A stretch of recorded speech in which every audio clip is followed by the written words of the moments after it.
Hello बच्चों, कैसे हो आप सब लोग। आप सबके पेपर आने वाले हैं, तो इसी पेपर के बीच में हमने आपके लिए क्लास 10th के साइंस के चैप्टर के कुछ इंपॉर्टेंट क्वेश्चन कराए हैं। तो इस वीडियो में आपके लिए होने वाला है क्लास 10th साइंस का चैप्टर 4, चैप्टर 5 और चैप्टर 15 के कुछ इंपॉर्टेंट क्वेश्चन। तो चलिए स्टार्ट करते हैं। आपका 4th चैप्टर है कार्बन एंड इट्स कंपाउंड। इस चैप्टर में आप कार्बन और उसके कंपाउंड के बारे में पढ़ते हो। तो चलिए शुरू करते हैं। फर्स्ट क्वेश्चन है आपका, the electronic configuration of an element is 284 state it's. पहला है ग्रुप और period in the modern periodic table निकालने हैं आपको। Name and right it's one physical property, एक फिजिकल प्रॉपर्टी लिखना है आपको। देखो बच्चों, इसका इलेक्ट्रॉनिक कन्फिग्रेशन 284 है। इसका मतलब इसका एटॉमिक नंबर क्या होगा, 2 + 8 + 4 यानी आपका 14। और 14 पर आपका क्या आता है, आपका सिलिकॉन आता है। तो आप पीरियोडिक टेबल में देख सकते हो सिलिकॉन आपका तीसरे पीरियड पे है और 14th ग्रुप में। तो इसका आंसर हो जाएगा if the configuration is 284 it means that it belong to 3rd period और 14th ग्रुप में आएगा ये।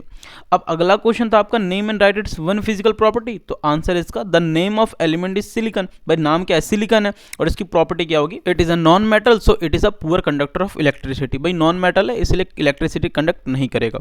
अगला क्वेश्चन है आपका, give the name of the following functional group. ये फंक्शनल ग्रुप होते हैं, इनके नाम होते हैं। पहला है आपका OH है, दूसरा आपका COOH है। तो बच्चों जिसके पीछे OH लगा रहता है वो आपका अल्कोहल ग्रुप होता है, और जिसके पीछे COOH लगा होता है वो आपका कार्बोक्सिलिक एसिड ग्रुप होता है। अगला क्वेश्चन है आपका, what is meant by functional group in an organic compound.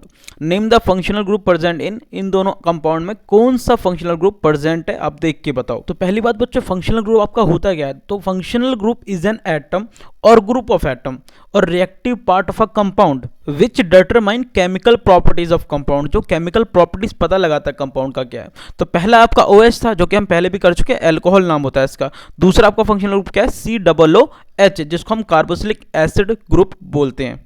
अगला क्वेश्चन है आपका, give reason for the following. Reason देना है आपको। पहला है, element carbon form compound mainly by covalent bond. Covalent bond से ही कार्बन जो है आपका कंपाउंड क्यों बनाता है। तो इसका आंसर है कि बच्चों it is because carbon has 4 valence electron. उसके पास 4 वैलेंस इलेक्ट्रॉन होते हैं। इट कैन नॉट गेन, ना तो वो ले सकता है, और लॉस, ना तो वो दे सकता है। 4 electron because high energy needed, उसको बहुत ज़्यादा एनर्जी लेनी पड़ेगी।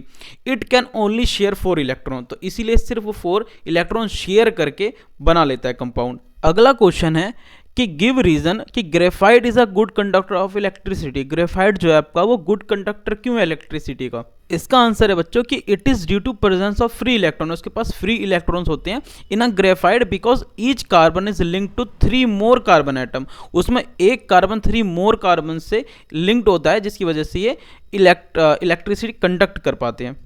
अगला क्वेश्चन है आपका कि what are 2 properties of carbon.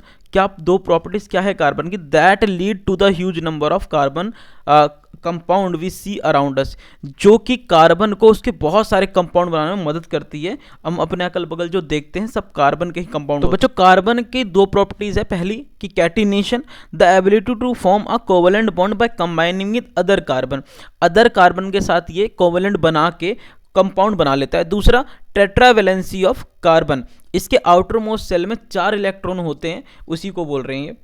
अगला क्वेश्चन है बच्चों, why are carbon and its compound used as fuel for most application. Carbon और उसके कंपाउंड फ्यूल की तरह क्यों यूज किए जाते हैं मोस्ट एप्लीकेशंस में। तो इसका आंसर है बच्चों कि carbon burn with a clean flame. Clean flame के साथ वो जलता है and no smoke is produce, कोई भी धुआं निकलता नहीं उसमें। और on combustion it gives carbon dioxide and water. Carbon dioxide water देता है जलने पे। This reaction involve the evolution of heat. इसी से आपका हीट निकलता है एंड लाइट निकलती है। The same takes place for compound of carbon. That is the reason why carbon and its compound are used as a fuel for most application. यही reason है बच्चों कि कार्बन और उसके कंपाउंड फ्यूल की तरह यूज किए जाते हैं बहुत सारे एप्लीकेशन में। अगला क्वेश्चन है कि बच्चों the law of octaves was proposed by. किसने लॉ ऑफ ऑक्टावस प्रपोज किया था। इसके ऑप्शन है बच्चों की न्यूलैंड या डोबरनेर या लॉथरमेयर या मेंडेलीव ने। तो इसका आंसर है बच्चों न्यूलैंड ने किया था। अगला क्वेश्चन है बच्चों, 3 element that have a single electron in their outer most shell. 3 element के नाम बताओ जिनके आउटर मोस्ट सेल में सिंगल इलेक्ट्रॉन, एक ही इलेक्ट्रॉन हो। तो इसका आंसर है बच्चों लिथियम, सोडियम और पोटेशियम, इनके आउटर मोस्ट सेल में एक ही इलेक्ट्रॉन होते हैं। अगला क्वेश्चन है कि 3 element with filled outer most shell. 3 element के नाम बताओ जिनके बाहर के सेल क्या आउटर मोस्ट सेल क्या भरे हुए हो। इसका आंसर है बच्चों हीलियम, नियोन और ऑर्गन, इनके आउटर मोस्ट सेल भरे होते हैं। अगला क्वेश्चन है कि बच्चों 2 element x and y belong to the group 1 से एक बिलोंग करता है और ग्रुप 2 से बिलोंग करता है दूसरा element in the same period, एक ही पीरियड में है दोनों। Compare them with the respective two, पहला कंपेयर करना है the number of valence electron, इनके वैलेंस इलेक्ट्रॉन। तो सिंपल सी बात है बच्चों कि जो वैलेंस इलेक्ट्रॉन एक का है उसका 1 ही होगा और ग्रुप 2 वाले का क्या होगा, 2 होगा। अगला क्वेश्चन कि बच्चों इनकी वैलेंसी कितनी होगी, तो वैलेंसी बच्चों सेम ही होगी। वैलेंसी फर्स्ट वाले एलिमेंट की होगी 1 और दूसरे वाले एलिमेंट की क्या होगी, 2। अगला क्वेश्चन है कि कंपेयर करो कि इनकी मेटालिक कैरेक्टर कैसा होगा। तो देखो बच्चों मेटालिक कैरेक्टर जो होता है ना वो डिक्रीज होता है अलोंग द पीरियड। इसका मतलब क्या है, X is more metallic as compare to element Y. अगला क्वेश्चन कि साइज में, इनके साइज में क्या फर्क पड़ेगा, तो इसका आंसर है बच्चों कि एटॉमिक साइज जो है ना वो डिक्रीज हो जाती है अलोंग अ पीरियड। तो इस रिजल्ट से क्या होगा कि element Y has a smaller size than the element X. अगला क्वेश्चन है कि formula of their oxides and chloride बताओ आप। तो भाई जैसा कि आप देख सकते हो एलिमेंट जो X है उसका ऑक्साइड X2O होगा और क्लोराइड क्या होगा इसका XCl होगा, और एलिमेंट Y का ऑक्साइड YO एंड क्लोराइड क्या होगा YCl2 होगा। अगला क्वेश्चन है कि what is full form of UNEP और CFCS। तो आंसर है बच्चों इसका UNP का होता है full form United Nation environment programs, और CFCs का मतलब होता है क्लोरोफ्लोरोकार्बन। अगला क्वेश्चन है आपका explain the phenomenon of biological magnification. Explain करो बायोलॉजिकल मैग्निफिकेशन क्या होता है। How does it affect organism belonging to different trophic level particularly the tertiary consumer. ये डिफरेंट ट्रॉफिक लेवल पे जो आपके ऑर्गेनिज्म होते हैं ये उसको अफेक्ट कैसे करता है, पर्टिकुलरली आपको टर्शियरी कंज्यूमर जो तीसरे कंज्यूमर होते हैं उन पे एक्सप्लेन करना है। देखो बायोलॉजिकल मैग्निफिकेशन का मतलब क्या होता है कि means accumulation of non biodegradable chemical like pesticides in the living organism in a food chain. अब क्या होता है कि भाई खेती करने के लिए किसान क्या करते थे, पेस्टिसाइड्स तुम्हारे खेतों में डाल देते हैं और वो पानी के द्वारा नीचे से सोख लिए जाते हैं, तो वो एक फूड चेन में आ जाता है। The increase in concentration of harmful chemical, अब भाई ये कंसंट्रेशन जो होता है हार्मफुल केमिकल का इंक्रीज हो जाता है in the body of the living organism, क्योंकि वो उसे खा लेते हैं। Of each trophic level of food chain is called a biological magnification. यही चीज़ों को बायोलॉजिकल मैग्निफिकेशन बोला जाता है क्योंकि उन चीज़ों को बहुत सारे लिविंग बींग्स खाते हैं, लिविंग ऑर्गेनिज्म खा लेते हैं। अगला क्या, pesticide such as DDT when enter the food chain, जब फूड चेन में आता है the plant absorb these harmful chemical from soil. जो प्लांट होते हैं वो सॉइल से, मिट्टी से उसको एब्जॉर्ब कर लेते हैं अलॉन्ग विद द वाटर और मिनरल। नीचे से ही तो लेते हैं, जड़ से वाटर और मिनरल लेते हैं, तो उसके साथ वो भी पेस्टिसाइड ले लेते हैं।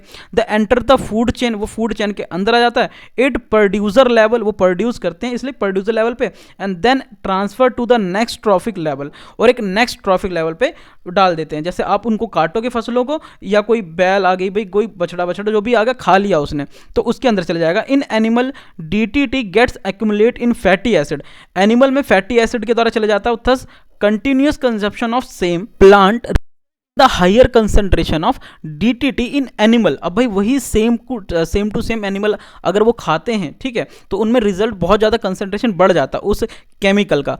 द टर्शरी कंज्यूमर, जो भाई तीसरे कंज्यूमर होते हैं, और टॉप कार्निवोरस, जो कि सिर्फ भाई तुम्हारे यही प्लांट खाते हैं, घास फूस खाते हैं, animal gate highest level of these chemical. उनके अंदर ये जो केमिकल है वो एक हाईएस्ट लेवल पर चला जाता है, बहुत ज़्यादा हो जाता है। अगला क्वेश्चन बच्चों आपका कि what are the 2 function of ecosystem. तो देखो 2 फंक्शन कौन से होते हैं इकोसिस्टम। पहला होता है आपका बायोजियो केमिकल साइकिल। इसमें क्या होता है, the cycle transfer between the living and non living component, है ना, लिविंग और नॉन लिविंग में जो ट्रांसफर होता है उसी को बोलते हैं। दूसरा फ्लो ऑफ एनर्जी, तो इन अ फूड चेन में through the various step of eating being eaten food energy flow from one tropic level to another, है ना, एक ट्रॉपिक लेवल से दूसरे ट्रॉपिक लेवल पर जाती है एनर्जी, उसी को कहते हैं। अगला क्वेश्चन है बच्चों कि what is ozone and how does it affect any ecosystem. तो देखो ozone is a form of oxygen होता है।